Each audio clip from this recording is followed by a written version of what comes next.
मुझे किसी को बुलाने की जरूरत नहीं है। बड़े साहब बड़े हैं, उनको बड़ी जगह पे रहने दो। एक बात हमेशा मैं बोलना चाहता था, आज कहना चाहूंगा कि ये इमरान प्रतापगढ़ी न्यूज के ऊपर एक बात बोलता था सदर साहब कि बैरिस्टर असदुद्दीन ओवैसी साहब ने उनके कुछ बंदे मुझे गालियां देने के लिए रखे। फेसबुक पे उनके चाहने वाले मुझे गाली देते। नहीं भाई, हम आपको गाली नहीं देते। एक मर्तबा का वाकया है,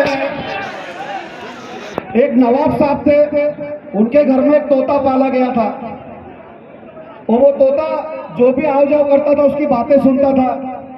वो वहां पे एक कोई बंदा था बेचारा, वो शायरी करता था। वो नवाब साहब के पास आया, उसने कहा नवाब साहब को दो अच्छे शेर लिख के दो तो मेरी भी दुकान चले।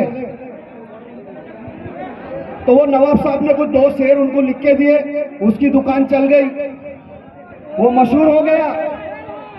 नवाब साहब के पीठ के पीछे नवाब साहब की बुराई करने लगा। अब वो जब वो बुराई कर रहा था तो वो तोते ने सुन लिया। अब वो जब आजू बाजू से आओ जाओ करता था तो वो तोता उसको गालियां देता था। तो वो आदमी ने नवाब साहब को शिकायत की और कहने लगा कि तुम्हारा तोता मुझे गालियां देता है। तो नवाब साहब ने तोते को कहा कि उसे गाली मत देना। तो बेचारा तोता एक दिन खामोश हो गया। अब जब उसको पता चला कि तोते को डांट पड़ी है, नवाब साहब ने डांट दिए, तो वो एक दिन उसकी गली से जा रहा था और मुड़ के तोते को देख रहा था। वो तोता भी उसको ऐसा देख रहा था। वो गली के अंदर घुसा तो तोते ने कहा चला जा साले गोदड़ी ओढ़ के, क्यों मेरे मुंह से गाली सुन रहा है? अरे काय को छेड़ते हो हमारे को?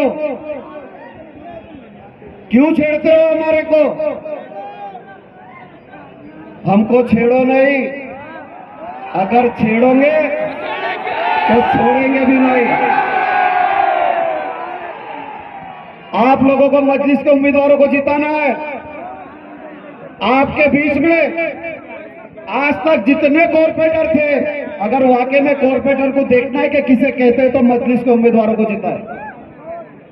आपको कॉर्पोरेटर को ढूंढने जाने की जरूरत पड़ती है ना, जीतने के बाद वो आते हैं आपके मोहल्ले के अंदर। इंशाअल्लाह ताला अगर मजलिस के उम्मीदवार यहाँ से कामयाब हुए तो आपके बीच में टेबल